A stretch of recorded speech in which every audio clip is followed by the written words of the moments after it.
Hello, everyone, and welcome. Welcome to the Awaken to Wholeness Summit. My name is Val Solidker.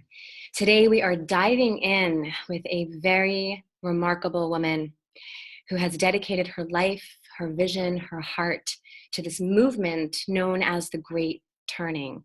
And we're going to be talking about that in the next hour. Molly Young Brown. Molly is a writer, a workshop facilitator, and a life coach, and she draws her work from the work that reconnects: eco-psychology, psychosynthesis, and systems thinking, all these terms that we're going to dive into and get to know intimately very, very soon. And she also co-authored with Joanna Macy, who is the founder of the work that reconnects, the guidebook called Coming Back to Life, both editions. There's a new recent edition that is just rich and fabulous. Molly has also published Growing Whole, Self-Realization for the Great Turning, Held in Love, Life Stories to Inspire Us Through Times of Change, This Moment, and Lighting a Candle, Collected Reflections on a Spiritual Life. It is such a deep honor to have you with us, Molly. Welcome. Thank you. Thank you. I know, like, as soon as it hit me that I needed to do this project, this, Awaken to Wholeness Summit, and how much our world needs to have this conversation. The first thing that came to mind was diving into the work that reconnects, how important it is, especially in this moment, and our beloved Joanna, who is now 88 and an incredible elder in our world, such a wise woman, just isn't really doing interviews anymore, and so it's definitely an honor and such a blessing to have you here as a leader in this movement and a lead trainer and facilitator in the work that reconnects, to say yes. I'm so happy you said yes and that you're with us. So thank you for that, Molly, because we really need this.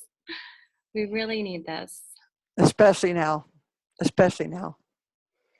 do. So your work, we, even in the intro, there's a lot of terms that I'm sure are not really household names or that familiar with for people. Psychosynthesis, you actually wrote the first book in the United States about psychosynthesis, and called Unfolding Self, from this work, yes, of Roberto Assagioli. And one of your main contributions to this work, which I also do, right? We speak the same language, right? Psychosynthesis, the work that reconnects. One of your main contributions was kind of weaving in the eco-psychology element, really expanding our sense of self beyond ourself, right, into this larger identity, earth as lover, earth as self, right? And weaving that in to this movement of psychosynthesis. And then your life expanded even more into the work that reconnects. And I'd love to know a little more about that journey, how that unfolded for you, and how those different and very similar sort of, invitations, how they dance together, how they inform each other in your work. How far back shall I go, Val? As far back as you want to go.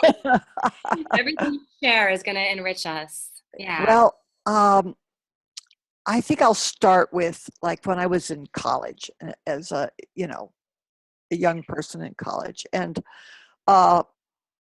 very early on, I met the man who became my husband and has continued to be my husband all these years. We've been married 55 years. And he was really interested in Zen Buddhism at the time, this is back in the late 50s, early 60s. So it was like not terribly well known. It was just people were starting to wake up to there was this weird thing called Buddhism and what was it about and so on. And I was just, he was taken with it, and so I became interested in it.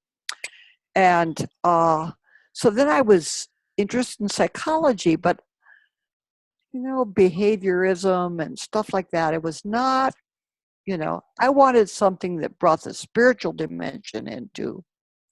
So in the, when was it? About 60,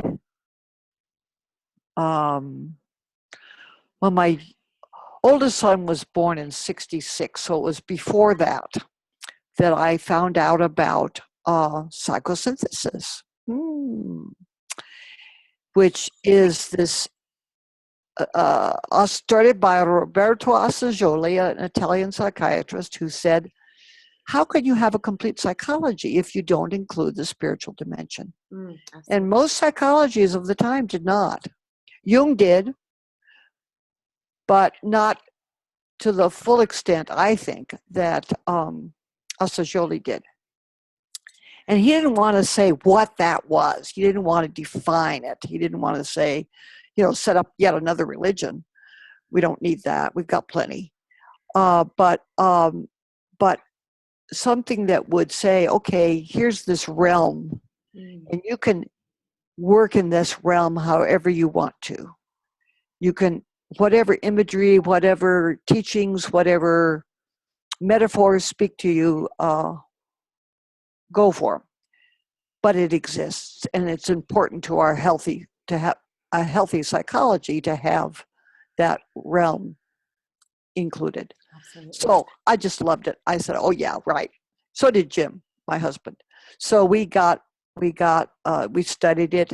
And in 1973, we went to study with the founder, Roberto Assagioli, one summer. We left our small children with their grandparents and took 5 weeks and went to Italy. And, a seminal event in my life. I was 31 or something like that at the time. Yeah, 31, 32. Yeah, 31. And just really ready for it. And it was a life-changing event. So psychosynthesis then became my practice. When I returned from there, I began to seek clients. I lived in New Mexico, where there was no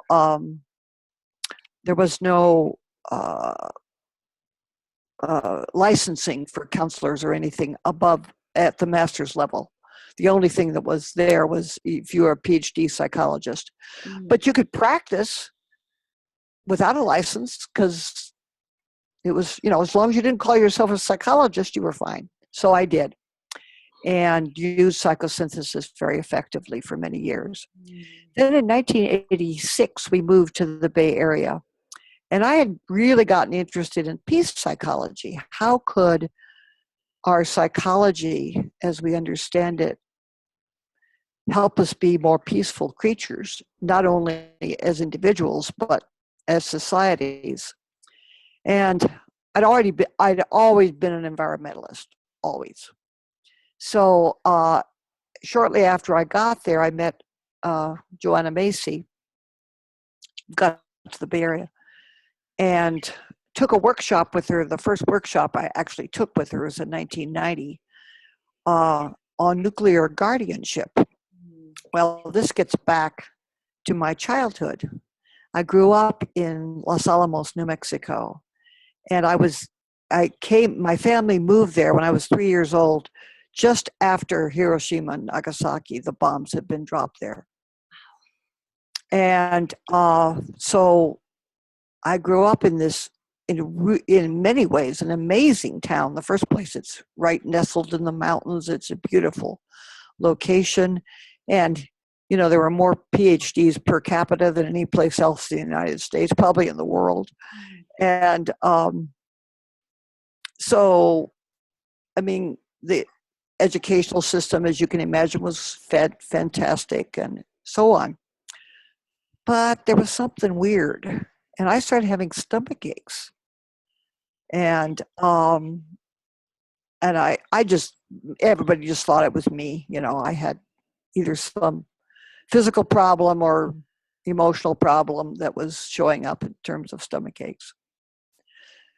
And it wasn't until years later that I realized that the stomach aches were because I knew something was off. So as I grew older and became more aware of what was actually going on in Los Alamos, and that they were building weapons of mass destruction, and of course the thing was deterrence and all that, all this rationalization. so when I met nuclear guardianship, it was like, this is what I need to do. I need to become involved in this movement to end our use of nuclear weapons, and nuclear energy, because of the waste products that are produced in that never go away. Right. Essentially never go away. I mean, 200,000 years is like never.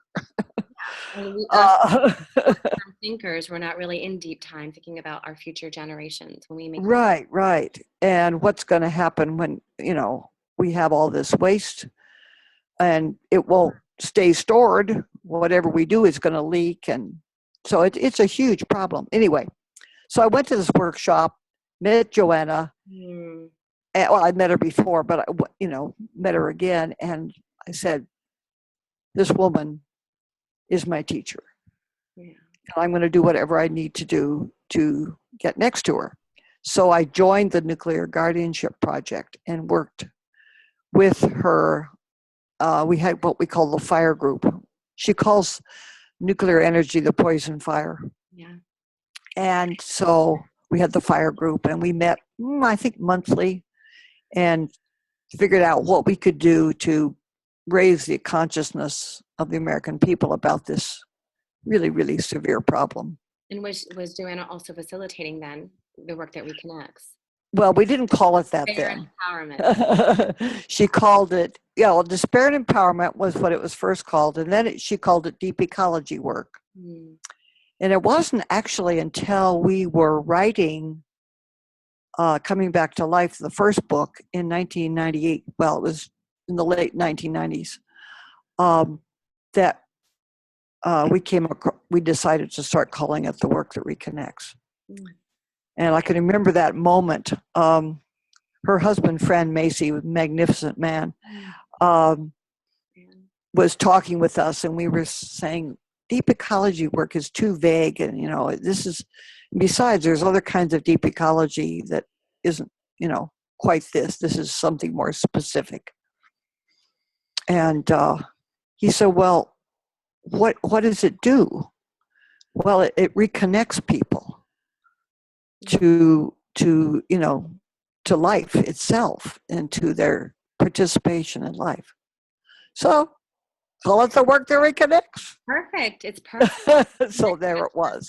To each other, to life, on everything. Yeah. Right. So you had this psychosynthesis background and this practice, and then this world of the work that reconnects. Right. And I felt they were completely compatible.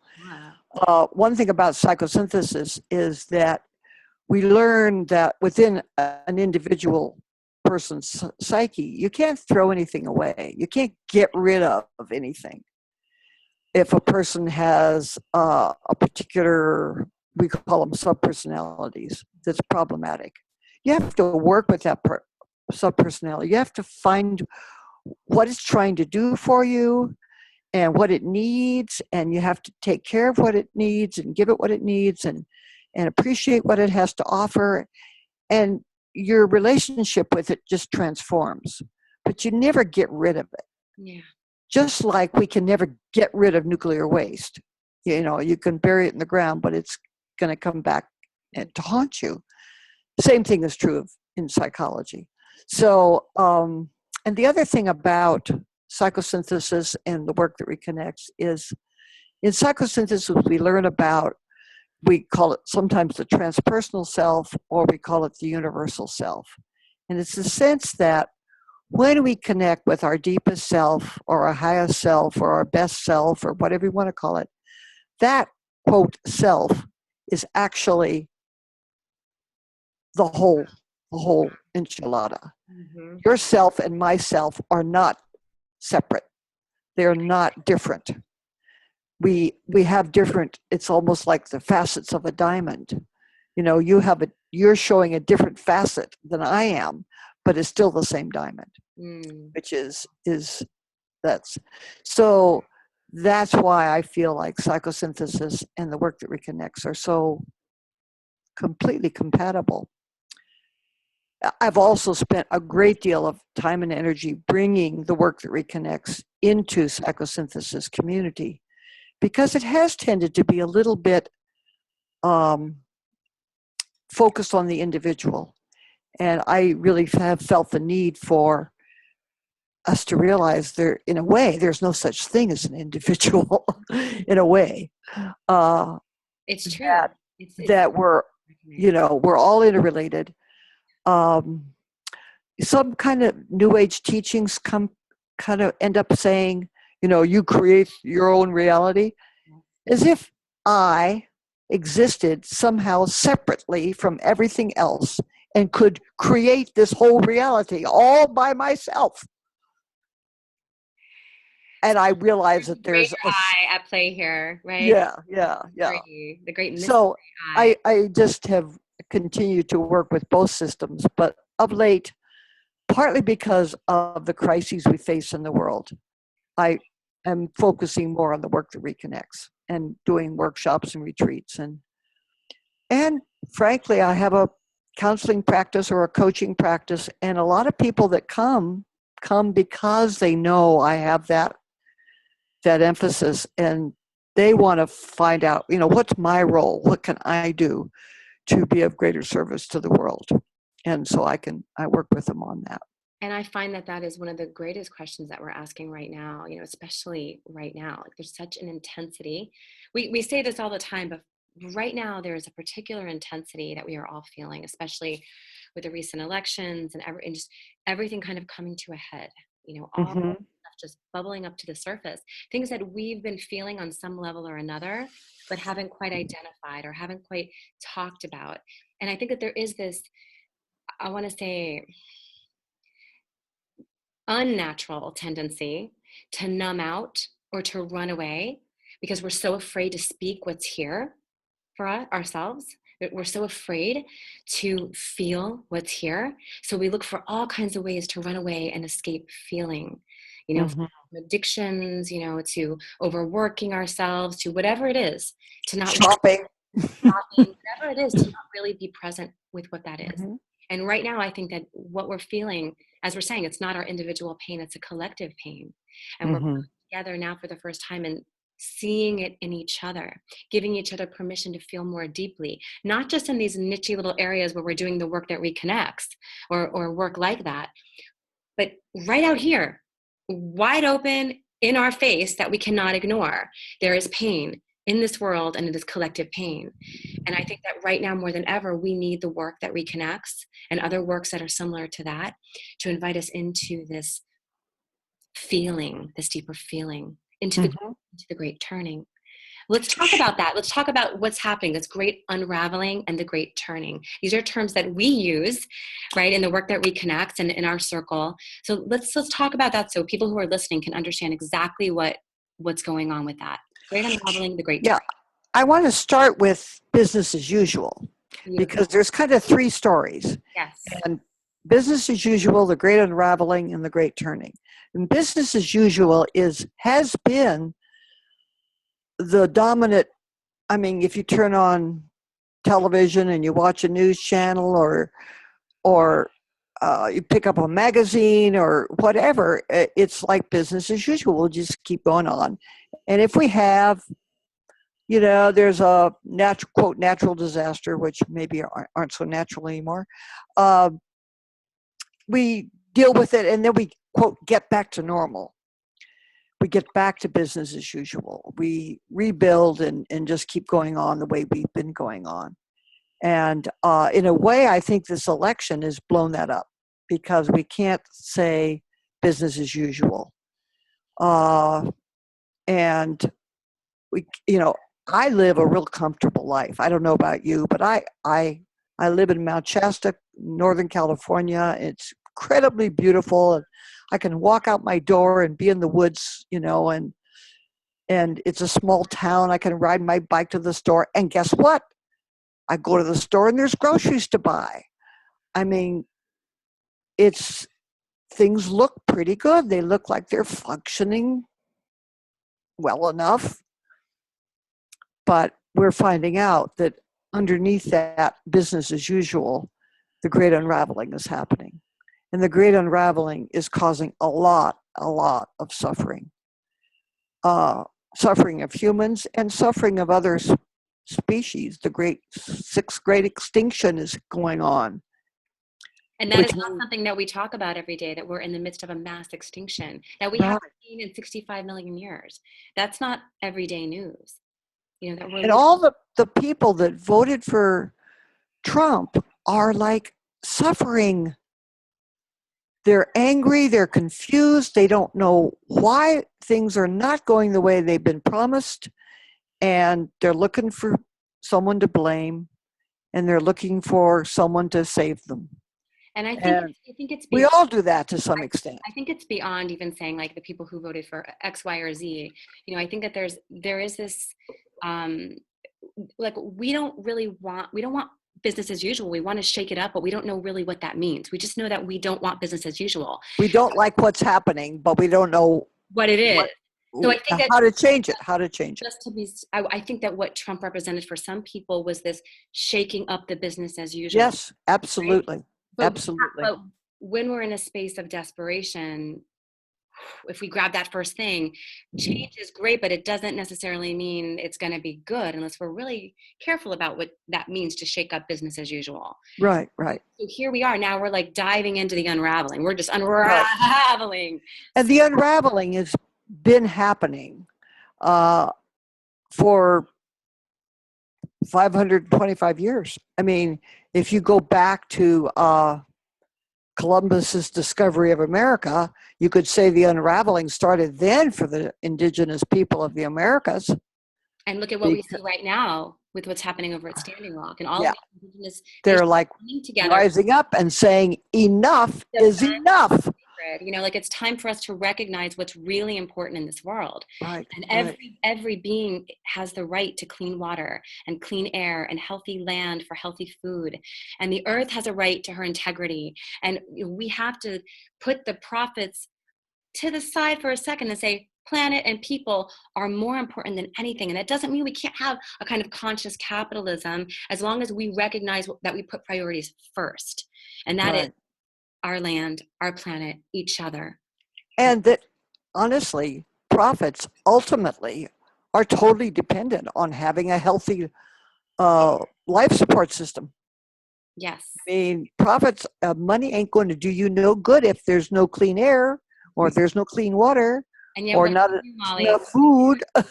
Short term, like I was saying, with the short term way of thinking about time. Everything's like right now. We don't open ourselves enough to bring in our ancestors' wisdom and the future ones that are depending on us as their ancestors to create a safe and sustainable world to move into. Right. And when we don't think in those terms, when we are so disconnected from who we are and the depth that we are and the evolutionary journey that we've all been taking together, when we don't speak in those terms and we don't connect in those terms, we just completely forget ourselves. And we're able to do all these things because, the earth is then an object and, all of these things that we're doing don't really matter. Humans don't have that much power. We start making up all these excuses to excuse away our behaviors that are coming from this deep ignorance. It's like as Joanna says, to a perception, right?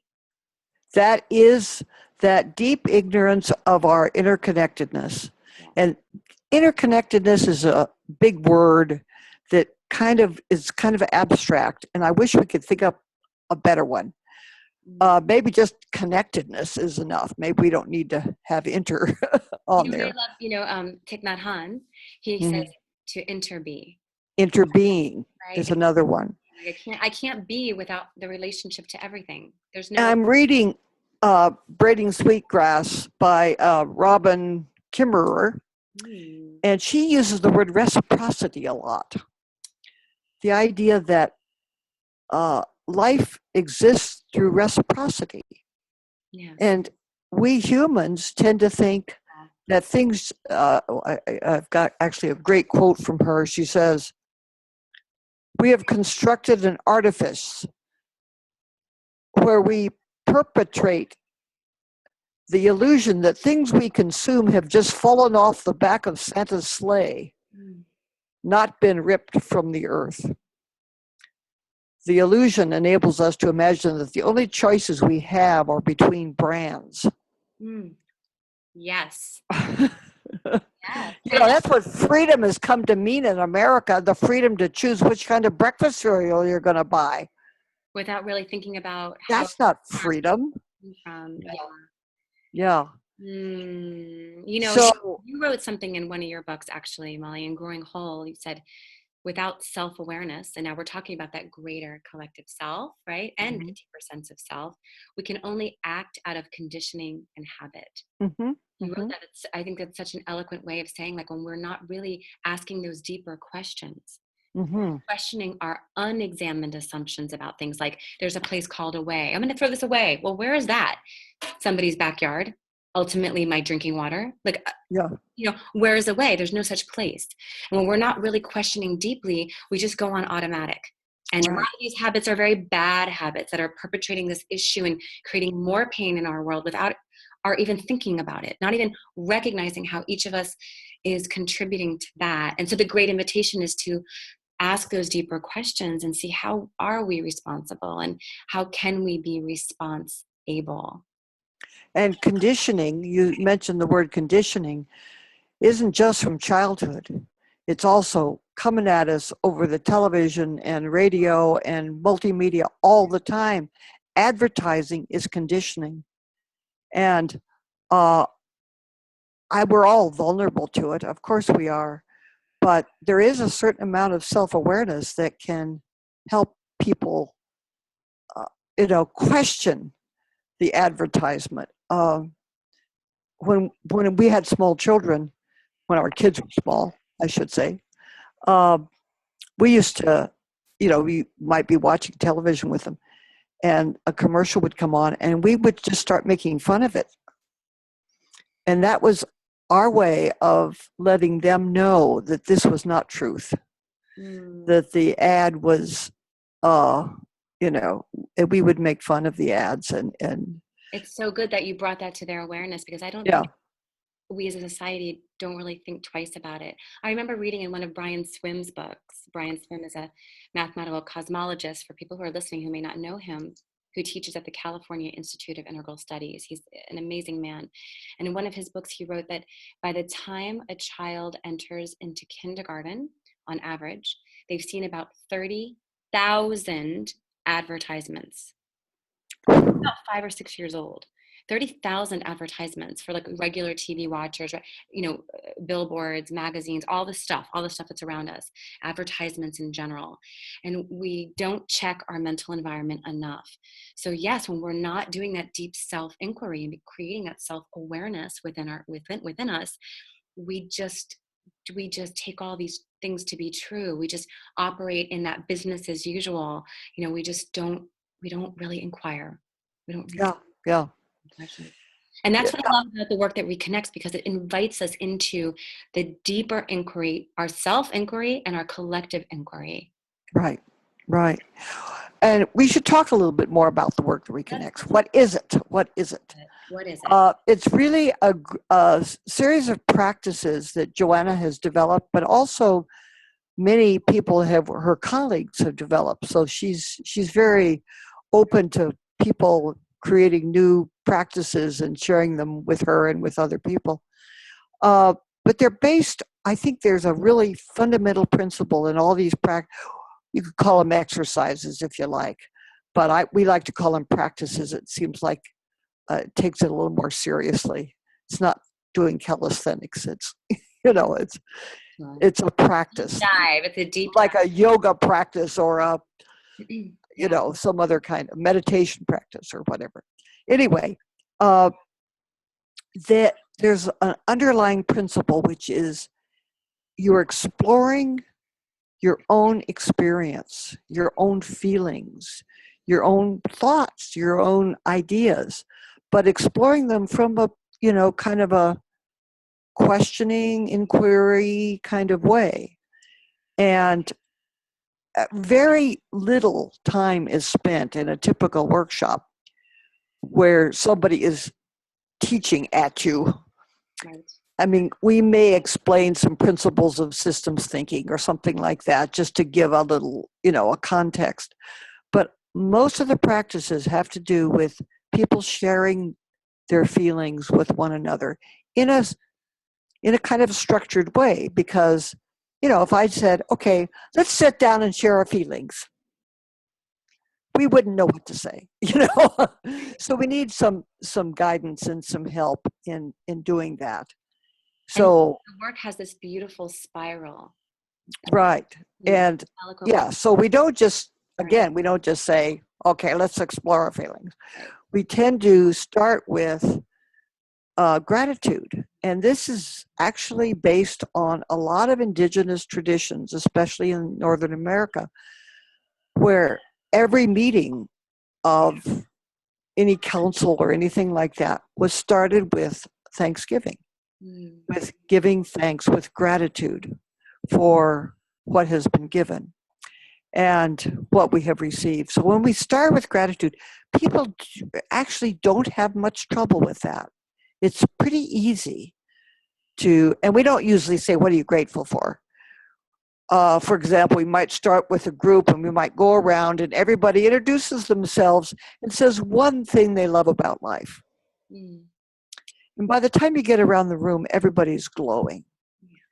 Because what everyone else has said applies, somebody will say, well, I love sunsets. And yeah, I love sunsets too. Hardly any, I don't know if it's ever occurred that somebody said they love something that other people went, oh, I don't like that. I suppose if you said, I don't know, I like steak and somebody's a vegetarian, they might not like it. Not connect with it. But people tend not to speak on that kind of a very specific level. They tend to speak in universals. Yeah. So gratitude, we begin with gratitude. And what that does is it opens our hearts. And as soon as we open our hearts, we also start to feel pain. Because what we're grateful for, we're also seeing getting lost, getting destroyed, unraveling, or being threatened in some way. So it's sort of a natural transition then to move into honoring our pain for the world. And it might be individual pain that is being spoken of, but it almost always is related to the world pain. Somebody has been through a bout of cancer and has had to deal with cancer. Where did that cancer come from? Probably from the environment. I don't know that any cancers are totally self-generated. They, maybe from stress, which comes from the environment, or from actual toxins in the environment, which may have triggered it. So that's an example of the individual and the universe and the collective being related. But usually in the practices we do, the people tend to speak, again, in more universal terms. We do something called open sentences. And in an open sentence, I might say, okay, the first open sentence is something that troubles me about the world today is. And then everybody, usually in pairs at this point, says to their partner, something that troubles me about the world is, and they don't rehearse. They just look and see what comes out of their mouths. Is, the degree of hatred that I'm seeing, manifested, and racism that I'm seeing manifested in the world. And it just breaks my heart. And then you talk more about it. You don't just stop at the end of that sentence. You talk for 2 or 3 minutes, or maybe even longer. And then the other person says, what breaks my heart about the world, or what troubles me about the world is. And so, in first place, you connect deeply with that person. Because how often do we do that? How often do we, in polite conversation, start talking about what really matters to us and what troubles us? That's a way to spoil a dinner party. Actually, it wouldn't be a way to spoil it. It would be a way of bringing a dinner party to a much deeper place. And that's the invitation right now, is for us to go into that place of being raw and real, and our hearts breaking open to say, this is Right. who we are. And I think when we get to that point with ourselves and with another is when the conversation really begins. Right. That's when it really begins. And the act of doing that is connecting in itself. Because as soon as we start talking about what really matters to us and what really troubles us, we're connecting. Absolutely. And because in the same way that gratitude connects, so does, interestingly enough, honoring our pain. And we use that term, honoring our pain, because it's honoring it. We are feeling this pain because we are connected. If you see a child being abused on the street by an angry parent, you feel it. Absolutely feel. Well, why do you feel it? If that's just somebody else's kid and I don't give a damn. Because it's part of our larger body, right? Exactly. Our connectedness with life. And the same way with when we see, I think people get really upset about polar bears and the pictures we see of polar bears starving on icebergs because they can't, get to land and get food. I mean, that breaks anybody's heart. But for some reason, polar bears have gotten a lot more attention than maybe some species of salamander that's going extinct too. Because, big white bears are more, what do they call them? There's a term for it, charismatic macrovertebrates. True. Polar bears are more charismatic than the salamanders, shall we say. But when we talk about what's happening right now with the extinction of animals, and we talk about the polar bears, we're talking about animals that are African elephants and lions and sharks. And right. that are just, how can you imagine a world without these animals? And they are in danger right now. Right. Have people out there not believing that there's global climate change, and not believing, that humans are contributing, that we are that big enough of a force that we actually contribute to not only the degradation of our planet, but to the course of evolution itself. We affect the chemical composition of our atmosphere, therefore we affect every living thing on planet Earth. We have that kind of... Because we are interconnected. We can't do anything without it's affecting all kinds of stuff. And we've been taught not to pay any attention to that because we want to be good little consumers, or the powers that be want us to be good little consumers. And there's this overstimulation in our world. We're always looking for that next shiny thing, right? Mm-hmm. We barely keep our focus with all the social media, with all the stuff happening. Interesting thing is, when we let ourselves feel the pain, when we do that, we get, non-intellectually, we get in a holistic sense that we are connected. And we actually feel more joy. It's really interesting. Ever since I've been doing the work that reconnects, since 1987, I think I had my first experience with it. The more I do it, the more joyful I am. It's crazy, but it's true. Because when I walk out and I see a beautiful flower blooming, I'm open to it because my heart's open. And I can feel it. I can see its beauty, and it can give me a shot, just as good a shot as taking a stiff drink, only better, because there's no hangover. And what the beauty of that is, I'm thinking about a particular exercise, and I've only been facilitating the work for about a decade, not nearly as long as you, but I've been in so many circumstances, even particular exercises. And I'll tell you, in the last few months, I've had a lot of my clients and friends come to me in pain, asking for support. And I have actually been able to hold space with a truth mandala, which is one of the exercises in the work that reconnects, in this section of honoring our pain for the world, and this beautiful ritual that brings us into our fear and our sadness and our anger and our sense of emptiness or hopelessness, grounded in hope. And it creates this container where we can dive in and explore in a very honest and raw way what is alive for us, either in the personal or the collective sense.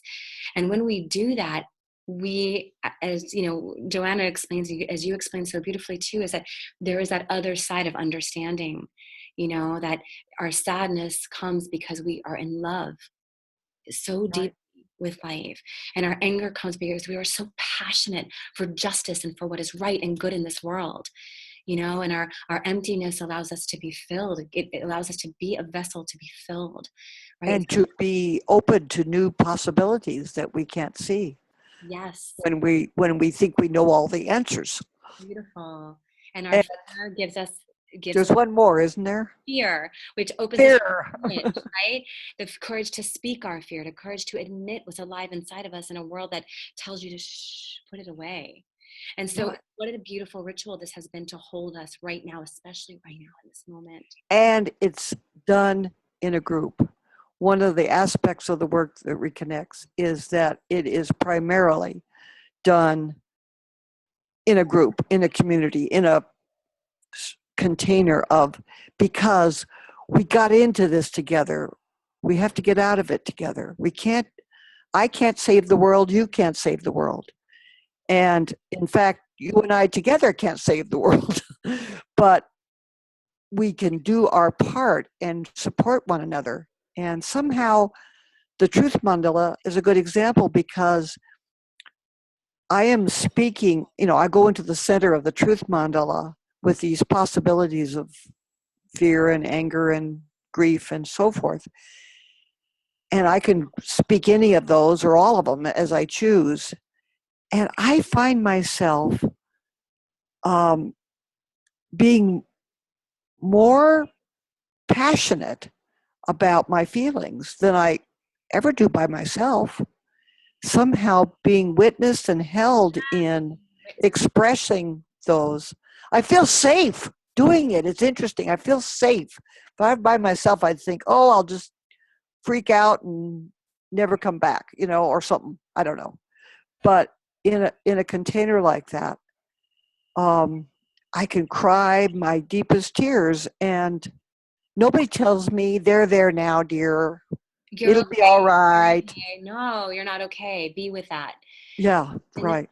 And also, like, even if you're not in the circle, you're in the circle, right? So if somebody is speaking out what's alive for them, the pain that they're experiencing, whatever it is that's alive for them in that moment, we connect because we share so much of that same, psychological and spiritual and emotional space. We share that together. So it does, like I said, it really is the beginning of a conversation that becomes so empowered. And so there's the joy, because when we can feel that deeply, the sadness of our world, now we've opened ourselves to the love. You can't have one without the other, right? That's right. Yeah. It's like there's a collision right now. It's been going on actually for, like I said, at least 500 years, maybe 1,000 years. I don't know. Maybe it goes back to the beginning of the agricultural revolution. But there's sort of two worldviews, and I'm oversimplifying because, of course, there's a lot of overlap and so forth. And one is the competitive, I'm me versus you. I got to look out for old number one. I got to, be competitive. I got to grab what I want and take it, or I will lose it. I think it's called a zero-sum game. If I win, you lose, and so forth. And I mean, we're seeing that in Standing Rock right now, where you have a militarized police force using bullets, tear gas, mace, rubber bullets. Thank God they haven't killed anybody with a live round yet. They have them there. Huge tanks. I mean, it's unbelievable, against unarmed, peaceful protesters, or water protectors, as they call themselves. Right. So you've got the militarized police representing this competitive, fight for everything you need worldview. And you have the indigenous people and their non-Indigenous brothers and sisters who have joined them, who are saying, we just want to protect the land and the water and the air for everyone. We all need this. Yes. And they are coming from that sense of deep connectedness and deep reciprocity, that word I used before. That there's an exchange in life, that it isn't just one way. We don't just mine the earth for everything we can get. We can, but we're destroying our life support system in the process. Like so it's these two worldviews are just like right here, right in front of us all.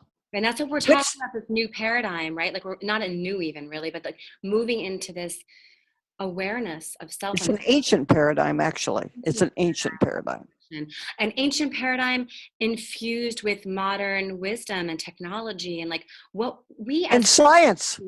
And science, right? We as a human species are capable of so much. It's amazing what we're capable of doing. And when we think in terms of sustainability, when we think in terms of honoring what's sacred and holy and good and right and healthy in this world, and we take our technology behind that, can you imagine? So that's going into the next stage of the spiral of the work that reconnects, which is seeing with new eyes. And when we honor our pain, when we express our gratitude and honor our pain, we do start to see with new eyes. We do start to see just how interconnected we are, and how it can't be us versus them, because there is no them. There's only us. And that applies to non or more than human beings, or some people call them non-human, some people call them more than human, plants, animals, ecosystems, rivers, mountains, etc. And that's the beauty of the protectors, is that and I love it, they made that distinction. We are not protesting, we are protecting, and we are praying. And so the movements that are happening there are all based in a prayerful romance with earth, with life, with honoring what is sacred. And that's why, like, defend the sacred, to me, like, that's the heart of it right there. Defend the sacred. How do you argue against that? Well, as you say that, I realize that's probably why there's such an extreme militarized response. This is very threatening to business as usual. This is very threatening to corporate profits, that we should be in love with the earth and in love with our life, with the earth, that'll do. That's subversive. That's revolutionary. That's very threatening to, the desire to just rip what we want from out of the earth and leave somebody else to clean up the mess. It may be inconvenient for them. But what an inconvenience it is to live in a dirty world that we can't raise our children in, that we can't breathe in, that we can't eat healthy food in. Our bodies are suffering. Our world is toxic. Our inner world is toxic. Like, everything is a reflection of everything else. I mean, we see the physical evidence of our interconnectedness in our pain. And if that doesn't wake us up to seeing with new eyes, right? Like, it does. We're diving into this. This is our exploration, the reconnection of self and world. And we're getting it. We're getting that the world is ourself. Right. And the self is our world. Mm-hmm. It is all one thing. And I don't mean that in a new agey sense. I mean, literally, it is connected. Mm-hmm. Mm-hmm. So what do we do with all of this? I mean, how do we participate, Molly? How do we? Well, then we move into the fourth phase of the spiral, which is going into gratitude, right? We've gone into gratitude. We've gone into honoring our pain. We're seeing with new eyes. We're recognizing this crisis of perception. We're recognizing the sacred, ourselves connected to life and earth. And now it's going. And we're going to go forth, and we're going to act on behalf of life. And one of the important things about the work that reconnects is we don't give prescriptions. don't say, okay, we're going to go forth now. Everybody come, and we're going to go down, and we're all going to go to Standing Rock together and, demonstrate, or we're all going to do this, that, and the other thing. We have to find our own paths, because we all come from a different, we're all interrelated, we're all interconnected, and I have my life experiences and my talents and my abilities and my limitations, and you have yours, and they're different. So thank goodness, right? We can complement each other. Together we turn right. the wheel, right? Each of us a spoke on the wheel. For me, I think I inherited from my father, and I don't know whether it's genetic or environmental, but he was a writer, and I've been a writer since I was in first grade. I wrote my first novel when I was in first grade. Well, it wasn't a novel, it was a short story. But I wrote my first novel in fourth grade. And interestingly enough, I haven't written fiction ever since. My writing is nonfiction always. But that seems to be what my going forth primarily is, not entirely, obviously, and teaching and leading workshops and so forth. I've done very little direct action, although back in the Vietnam War days, I was out there marching with everybody else. But I live in Mount Shasta, so we have occasional little demonstrations here, but it doesn't have a huge amount of impact because, 40 people marching around in a town of 3,000 it's just not very impactful. But anyway, on that note, just to say something is that sometimes we have these grand visions of every single one of us coming together and doing this action, and the reality is that, like you're saying, just to kind of tag on to that, each of us have our own unique gifts and our own unique ways of coming together, and so we find others that are similar, and maybe we'll create those actions together that can magnify the impact. Absolutely. The real turning, the real movement happens in the way that we show up in our unique ways, and everybody doing that little bit. Everybody doing that little that they are called to. I like to use the word calling, because calling is like from within. What am I called to? And it's almost as if we're all part of this incredible system. But just like the body is a system of systems, and you wouldn't expect the lungs to start digesting food. In fact, if you put food in your lungs, you choke because the lungs have a different function. And in that same way, we have to find out what our particular function is and do that. And it may change over time too. We may do one thing for a while and then we do something else as we get into a different station in life. When I was pregnant with my second child, People's Park was happening in Berkeley, and I lived in Berkeley. And there were demonstrations and marches, and my husband went to them, but I didn't because I was pregnant, and I wasn't going to endanger my unborn child, because things could get violent, and often did. I didn't want to be breathing tear gas if I was pregnant, for example, things like that. So you do what is appropriate for you to do according to your responsibilities as well as your gifts and your limitations. And that, brings in another aspect of the work that reconnects, which is the 3 dimensions of how we take part. Good. Part, right?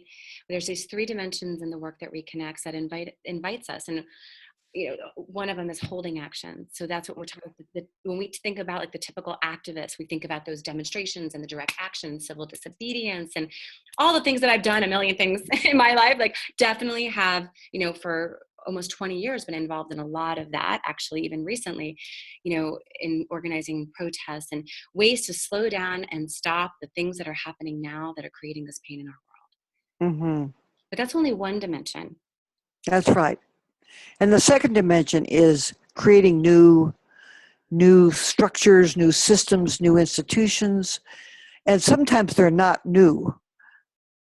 Standing Rock is doing both. They're doing a holding action. They're trying to stop that damn pipeline. But they're also creating this amazing community, all these camps that are developing, and the way people are feeding each other and taking care of each other and bringing other people in. That is creating a model of how we can live together in harmony and reciprocity and mutual care. It's beautiful. So that's another aspect of the Great Turning, is creating new / old institutions and ways of living. Yeah, and one that Farmers markets. Yes, permaculture design. Permaculture, eco villages, Right? time banks. There's so many Parenting. examples. Yeah. Barter. Yeah. There's so many examples of ways that people are creating. And even when we're facilitating the work, I mean, we're taking part in this as an action. Right. Educators and facilitators and guides, like all of that is, taking part in creating new ways of being. Right. That again, we're pulling from. And they're also contributing to the third dimension. And these are not in order. I mean, they're all important. They all feed into each other. In fact, one example I've seen is a Venn diagram where you have, because they all overlap. They all overlap, yes. Yeah. So anyway, the third dimension is the shift in consciousness. Yeah. Because that is absolutely essential.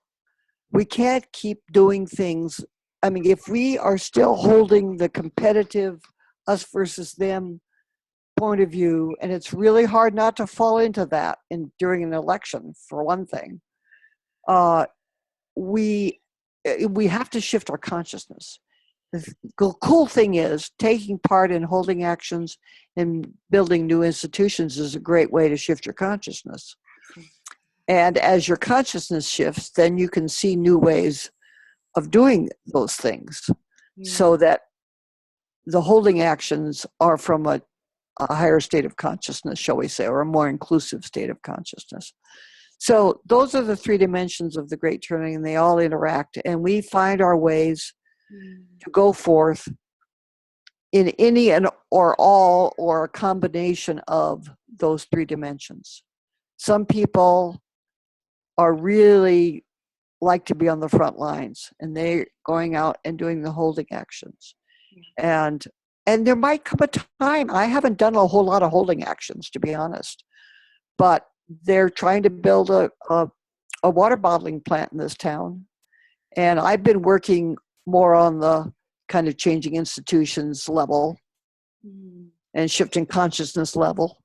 But there might come a time when I just go down there and be with other people to blockade the place. I don't know, but I certainly hold that possibility, and that would be the holding action aspect.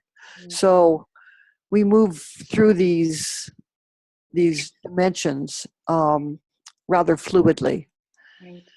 And I would ask the people who are watching this, think about what you are doing right now, what you're already doing for the Great Turning, that you're already contributing to one of these dimensions or more than one.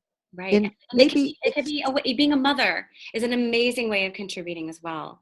Like absolutely, it doesn't have to be these big grandiose movements, or there's so many things that we can do, tiny and large, to contribute and be part. And nowadays, with the amount of hate and racism that is happening right now, we all need to be ready to stand up for anyone who is being targeted in hate. In the grocery store, on the bus, at a bus stop, on the street. We need to be ready to stand up and intervene in a loving and kind way, and to be allies for anyone. I mean, you and I are both nicely white. We're probably not going to be attacked, and I'm a grandmother, so I'm even less likely to be attacked.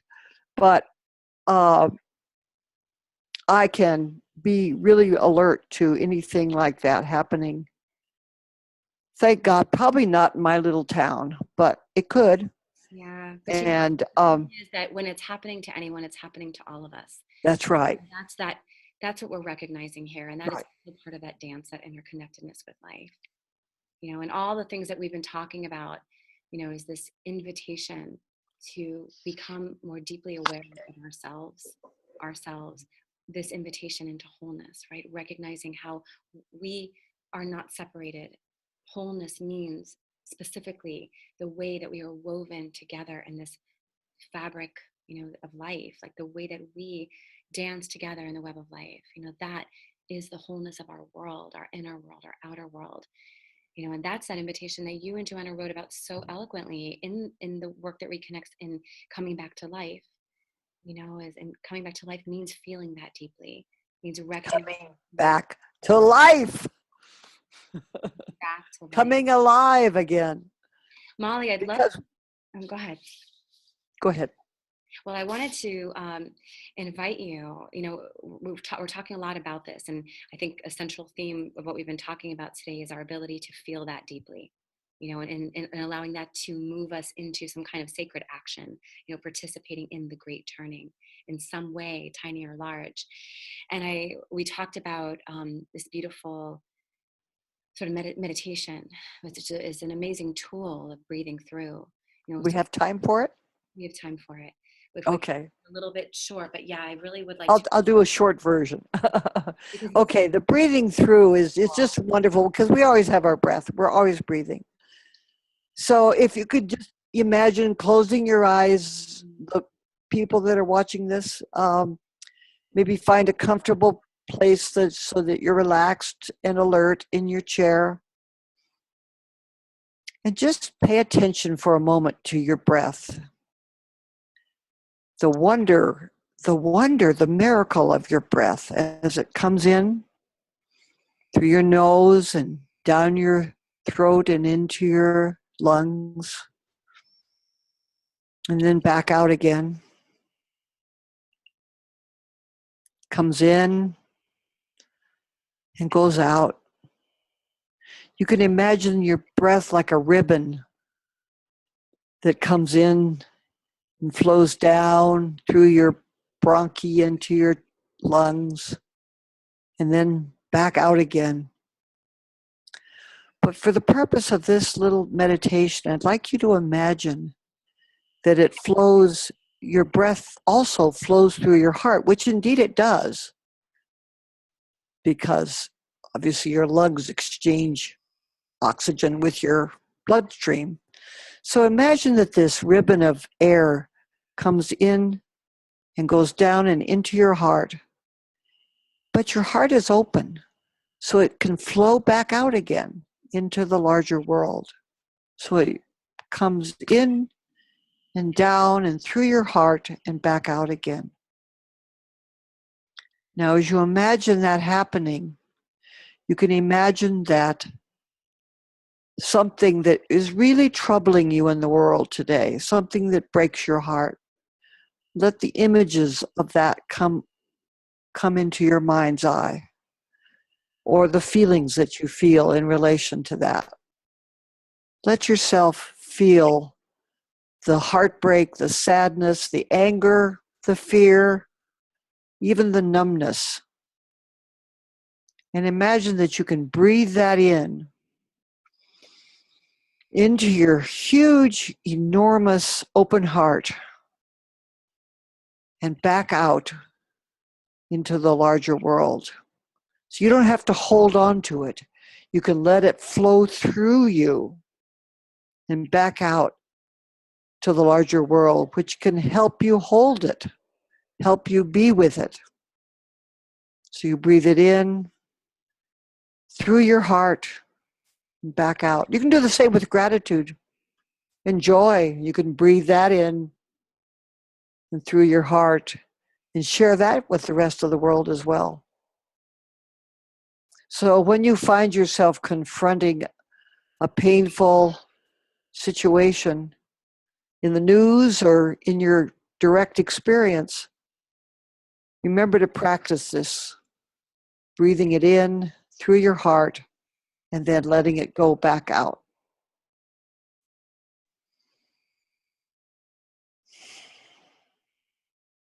So one more deep breath. to allow that to happen.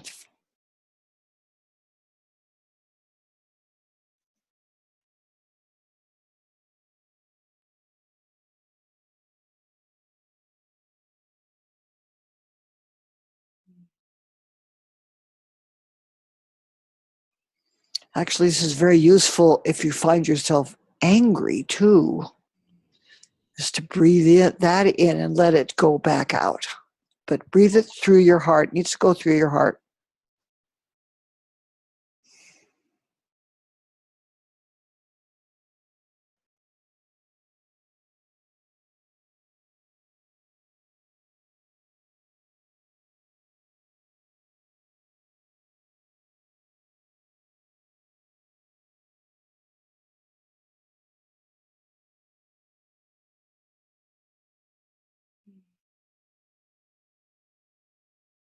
Thank you, Molly. What just came through for me is a quote actually by Joanna Macy. And she says something like, the heart that can break open can hold the entire universe. Yes, yes. And that's what it feels like too, like when we're feeling the intensity of our world and we're just like, oh, we feel like we're just shattering, to use this breathing through, to breathe it through and to let it move through our heart and know that the heart can hold it. It's not an object that can break, right? It's just this. Well, it can break, but it breaks open. You know what I mean? Like not physically, like we can hold anything and everything. Yeah. A huge capacity. We have an endless capacity because it's not just us holding it alone. We're all. That's right. There's this great expansion that happens within us.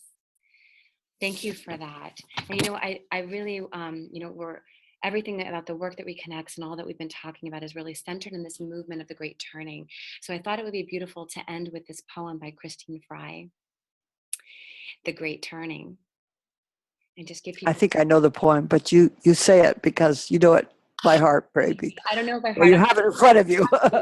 I don't have it in front of me, but I think I know the poem. I really thought we would bring that Great. Bring all of this together because it really gives us a sense of what this is and how we are connecting ourselves to the world, to each other, to life, how we're coming back to life and our wholeness. So I'm going to read most of the poem because there's an ending point that I feel like is just beautifully poetic, and we'll stop there. The Great Turning by Christine Fry. You've asked me to tell you of the Great Turning, of how we saved the world from disaster. The answer is both simple and complex. We turned. For hundreds of years, we had turned away as life on earth grew more precarious. We turned away from the homeless men on the streets, the stench from the river, the children orphaned in Iraq, the mothers dying of AIDS in Africa. We turned away because that is what we had been taught, to turn away from our pain, from the hurt in another's eyes, from the drunken father or the friend betrayed. Always we were told in actions louder than words to turn away, turn away. And so we became a lonely people, caught up in a world moving too quickly, too mindlessly toward its own demise, until it seemed as if there was no safe place to turn, no place inside or out that did not remind us of fear or terror, despair and loss, anger and grief. Yet, on one of those days, someone did turn. Turn to face the pain. Turn to face the stranger. Turn to look at the smoldering world and the hatred seething in too many eyes. Turn to face himself, herself. And then another turned, and another, and another. And as they wept, they took each other's hands until whole groups of people were turning, young and old, gay and straight, people of all colors, all nations, all religions, turning not only to the pain and hurt, but to the beauty, gratitude, and love, turning to one another with forgiveness and a longing for peace in their hearts. And that. May it be so. May it be so. May it be so. Mm-hmm. Molly, thank you so much. I don't know, is there any last thoughts you have that you want to share? I also want you to share your gift with everyone that you're gifting for this summit. Oh, I don't know. The words come to me, take heart. Take heart in these difficult, frightening, terrifying times, take heart. Mm, that's beautiful and perfect. And I'm just feeling with you. And my gift Your is gift. an MP3 of some guided exercises from psychosynthesis. And it's called Growing Whole, which is the name of the book by the same title. Have it. That's the book. And then, so the exercises from that book are in this MP3 Beautiful. in my voice, my guiding it. Wonderful. And there's also with that a PDF of a study guide that where it asks you questions and you can journal and so forth, response to the questions after you've listened to the exercises. So it's a way of doing some of this work on your own, knowing that when you do, you're still connected to everyone else and to everything else. Yes. Thank you so much, Molly. And you guys can click on that link near the video and receive those beautiful gifts from Molly Young Brown. It'll bring you to her website. You can explore her work a little bit more. Molly, thank you for the beautiful gift that you are to our world, and as a leader in this movement of the Great Turning and the work that reconnects. And it's wonderful to be on this journey with you. Thank you so much. Thank you so much, Val. I've really enjoyed our conversation. It's been great. Much love. Take care.